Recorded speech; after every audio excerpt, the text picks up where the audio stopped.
नमस्कार। मैं M K Jha, astrologer, कर्मन निवादिका एस्ट्रो चैनल में आप सबका हार्दिक अभिनंदन।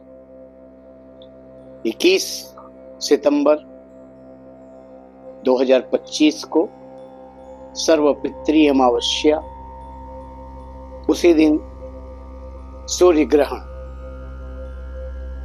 सर्वपितृ अमावस्या पर आइए एक छोटा सा उपाय करते हैं जिससे पितृदेव का आशीर्वाद हमें प्राप्त होता रहे। और पितृदेव के आशीर्वाद के बिना हमारे कोई भी कार्य सफल नहीं होते हैं। हमारे जीवन में कुछ न कुछ कमी रह जाती है। जितनी आवश्यकता हमें देव, ईश्वर, भगवान के आशीर्वाद की है, उतनी ही हमें पितृदेव की आशीर्वाद की आवश्यकता होती है। क्या करना है? अमावस्या के दिन एकमात्र छोटा सा उपाय। अमावस्या के दिन एक मिट्टी का बर्तन लीजिए। उस मिट्टी के बर्तन में ओपला डाल करके कपूर की सहायता से आग प्रज्वलित करिए और उसमें थोड़ा सा गूगल, थोड़ी सी पीली सरसों और थोड़ा सा काला तिल मिला करके उस आग में डाल दीजिए और उस धूप को पूरे घर में, हर कमरे में, हर कोने में आप दिखाइए। जब दिखाया हुआ हो जाए तो अंत में उसे बाहर दक्षिण दिशा की ओर जाकर के रख दीजिए, फिर वापस हो जाएगी।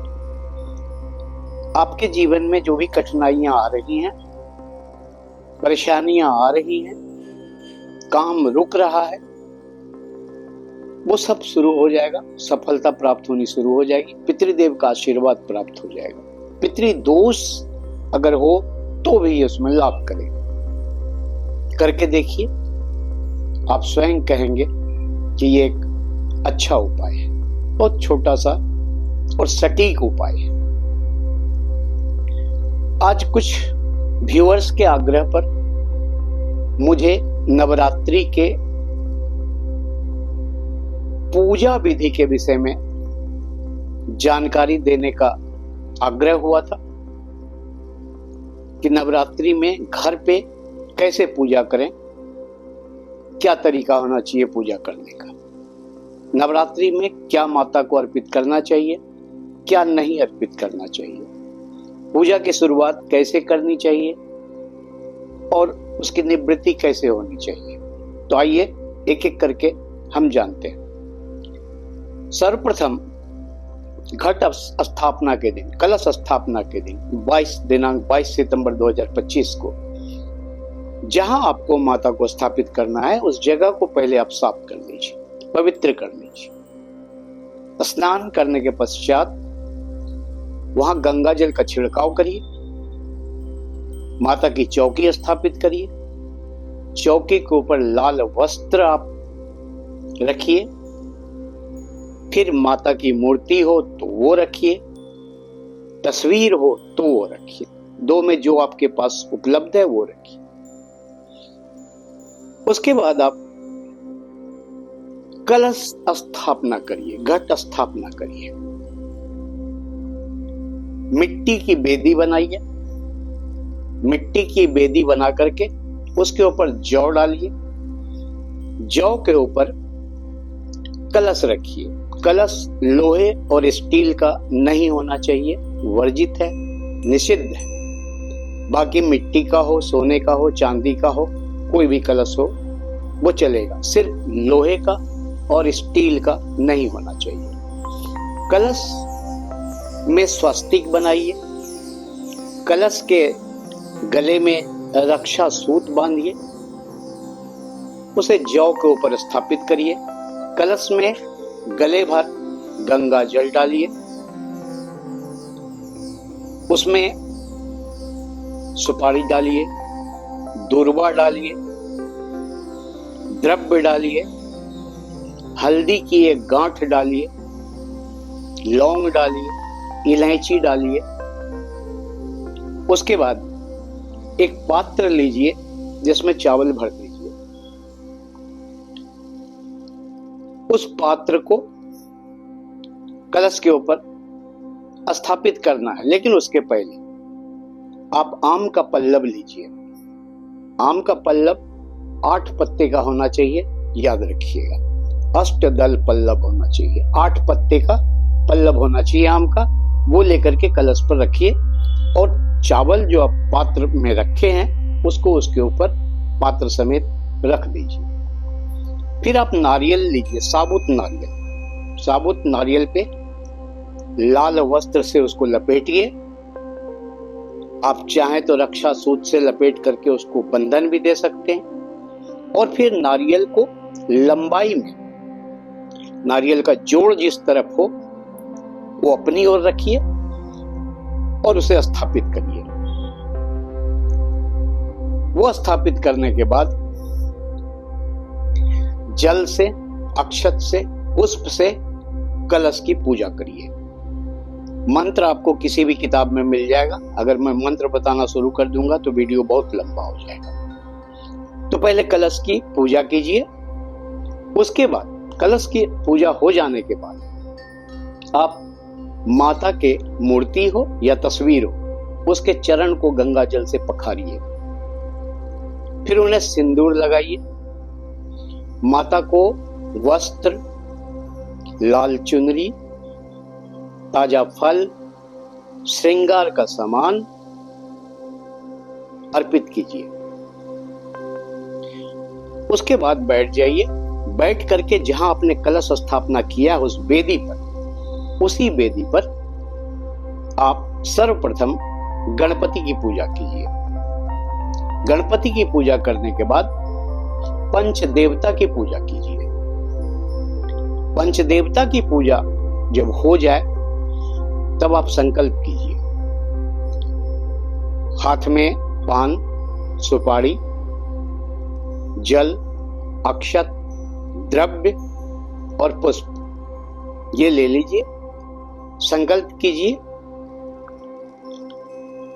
कि मैं, जो भी नाम है आपका, संस्कृत में नहीं हिंदी में बता रहा हूं ताकि आपको आसानी हो। संस्कृत में जो पढ़ सकते हैं वो पुस्तक से उसका मंत्र लेकर के पढ़ सकते हैं। मैं जो भी आपका नाम हो वो लेकर के नवरात्रि में 9 दिनों का व्रत रखूंगी, पूजा करूंगी, पाठ करूंगी, हवन करूंगी, दुर्गा चालीसा करूंगी, सिद्ध कुंज का स्तोत्र करूंगी। इसका संकल्प लेती हूं और ये कह के आप उस संकल्प को चौकी के नीचे पलट के रख दीजिए। उसके बाद माता की पूजा कीजिए। जल से, अक्षत से, पुष्प से माता की पूजा कीजिए। माता की पूजा जब आपकी हो जाए तो आप दुर्गा चालीसा का पाठ कीजिए, सिद्ध कुंज का स्तोत्र का पाठ कीजिए। ये दोनों जब आपका हो जाए तो आप माला पर 108 बार मंत्र जाप कीजिए, दुर्गा के बीज मंत्र का। ओम दुंग दुर्गाय नमः, ये बीज मंत्र दुर्गा का, वो जाप कीजिए। माला कमलगट्टे का हो, तुलसी का हो, स्फटिक का हो या रुद्राक्ष का हो, कोई भी माला चलेगा, आप उस पर जाप कर सकती हैं। 108 बार जब आप बीज मंत्र जाप कर लेती हैं, उसके बाद आरती कीजिए, क्षमा प्रार्थना करिए और जो भोग तैयार रखी हैं आप वो माता को अर्पित कीजिए। भोग में आप पिछले वीडियो में मैंने बता दिया है कि प्रतिदिन क्या भोग लगना चाहिए। वैसे संपूर्ण तरीके से ये कहा जाता है कि सफेद चीजों का भोग, गाय के शुद्ध घी से बने हुए वस्तुओं का भोग माता को अति प्रिय है। केले और शहद का भोग माता को अति प्रिय है, आप उसे अर्पित कीजिए। कुछ बातें जो खास तौर से आपको ध्यान में रखनी चाहिए वो ये कि प्रथम पूजा के दिन नए वस्त्र धारण करके आप पूजा प्रारंभ करेंगे और पूजा से निवृत्ति होने के बाद उस वस्त्र को उतार करके रख देंगे। दूसरे दिन पुनः स्नान के बाद आप उसी वस्त्र को धारण करेंगे और फिर पूजा करेंगे, फिर उसे उतार देंगे, तीसरे दिन फिर स्नान के पश्चात उसी वस्त्र को पहनेंगे, पूजा करेंगे। ये प्रक्रिया अष्टमी तक आपको करना है, वस्त्र बदलना नहीं है, उसी वस्त्र पे धोना नहीं है, उसी वस्त्र पे आपको प्रथम पूजा से अष्टमी तक पूजा करनी है। अष्टमी को जब आप जागरण करते हैं तो घरों में जगाते हैं वस्त्र को, तो वो जो वस्त्र जगेगा नवमी के दिन फिर नए वस्त्र आप धारण करेंगे और उससे फिर इसी तरीके से नवमी की पूजा संपन्न करेंगे। नवमी का पूजा संपन्न करने के बाद आप कंचक खिलाएंगे, कुमारी खिलाएंगे। इस बीच 9 दिनों तक आपको लाल या पीले वस्त्र ही धारण करने हैं। यदि आप संकल्प लेके पूजा कर रहे हैं या कर रही हैं तो प्रयास करिए कि काले वस्त्र का परित्याग करें। काला वस्त्र नहीं धारण करना है, वो निषेध होता है। माता की पूजा में काला वस्त्र निषेध माना जाता है, तो आप वो नहीं करेंगे। लाल या पीले वस्त्र पहन करके ही, धारण करके ही आपको पूजा करना है। अब कुमारी की बात आती है, कंचक खिलाने की बात आती है। नवमी के दिन पूजा निवृत्त हो जाने के बाद आप जब कंचक खिलाती है तो कंचक 2 वर्ष की आयु की जो कन्या होती है उसे कुमारी कहते हैं। 2 वर्ष की आयु की कन्या को अगर आप भोजन कराते हैं, उसकी पूजन करते हैं और उसे उपहार देकर के विदा करते हैं तो दुख दरिद्रता एवं शत्रु का नाश होता है। दुख दरिद्रता का नाश होता है और शत्रु का नाश होता है। 3 वर्ष की जो कुमारी होती है, 3 वर्ष की जो कन्या होती है उसे त्रिमूर्ति कहते हैं। त्रिमूर्ति कन्या के पूजन और भोजन से और उनके उपहार देकर के विदा करने से धन धान विद्या पुत्र पौत्र और बुद्धि की प्राप्ति होती है। 4 वर्ष की जो कन्या होती है उसे कहते हैं कल्याणी। कल्याणी की पूजा करने से, भोजन कराने से, उपहार देकर के विदा करने से समस्त मनोकामना की पूर्ति होती है। 5 वर्ष की जो कन्या होती है उसे रोहिणी कहते हैं। रोहिणी कुमारी को यदि आप पूजन करते हैं, भोजन कराते हैं, विदा करते हैं तो सभी प्रकार के रोगों का नाश हो जाता है। 6 वर्ष की कन्या को कालिका कहते हैं। 6 वर्ष की कन्या का पूजन करने से समस्त शत्रुओं का नाश हो जाता है। 7 वर्ष की कन्या को चंडिका कहते हैं। धन ऐश्वर्य की प्राप्ति होती है 7 वर्ष की कन्या को भोजन कराने से और उसे पूजन करने से और विदा करने से, उपहार देकर के। 8 वर्ष की कन्या को सांभवी कहते हैं। सांभवी की पूजन, भोजन और उपहार देकर की विदाई करने से वेदना और आर्थिक कष्टों से छुटकारा। 9 वर्ष की कन्या को दुर्गा कहा जाता है। 9 वर्ष की कन्या की पूजन करने से, भोजन कराने से कठिन से कठिन कार्य सिद्ध हो जाते हैं। और 10 वर्ष की कन्या को सुभद्रा कहते हैं। सुभद्रा के पूजन से, भोजन कराने से और उन्हें उपहार देकर विदा करने से समस्त मनोकामनाओं और समस्त इच्छाओं की पूर्ति होती है। 10 वर्ष से ऊपर कन्या के पूजन का शास्त्र में कोई विधान नहीं माना गया है। अतः 2 वर्ष से लेकर के 10 वर्ष तक की कन्या का ही चुनाव करें और उसकी पूजन करें, अब भोजन कराएं। अब कुछ बातें और छोटी छोटी बातें और खास बातें हैं, मुख्य बातें हैं जो ध्यान करने योग्य बातें हैं।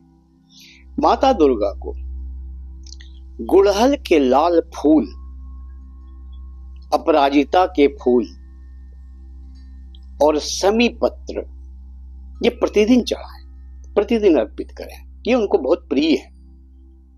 माता को तुलसी पत्र और दूर्वा कभी भी अर्पित न करें क्योंकि यह निषेध माना गया है, उसे परेशानी होगी।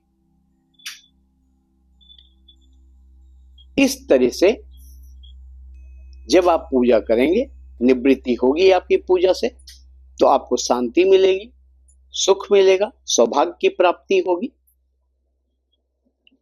और जीवन सही तरीके से चलता रहेगा। वैसे शास्त्र में कुछ बातें और हैं, वो ये है कि उन लोगों को जो नवरात्रा में पूजा करते हैं, व्रत करते हैं, उन्हें प्रथम पूजा से ही घर में सिलाई वगैरह नहीं करना चाहिए, सुई कैंची का प्रयोग नहीं करना चाहिए। ऐसा करने से उनकी पूजा खंडित हो जाती है। प्रथम पूजा जिस दिन से प्रारंभ हो उस दिन से नवमी तक, जब तक कंचक खिला करके निवृत्त नहीं हो जाते हैं, तब तक किसी को दान नहीं देना चाहिए। वैसा करने से आपकी पूजा खंडित होती है, पूजा का पूर्ण फल आपको प्राप्त नहीं होता है। तो ये कुछ बातों को आप ध्यान में रखें तो अच्छा रहेगा। ये थी आग्रह पर बनाई हुई ये छोटी सी वीडियो। अगर आपको अच्छी लगी हो तो लाइक करें, शेयर करें, सब्सक्राइब करें और कैसा लगा अपना कमेंट जरूर डालें। आपके कमेंट से हमें दूसरा वीडियो बनाने में हौसला मिलता है और हम और आगे आपके लिए अच्छे अच्छे वीडियो बनाते रहेंगे। तब तक के लिए आज्ञा दीजिए और अपना ख्याल रखिए। नमस्कार।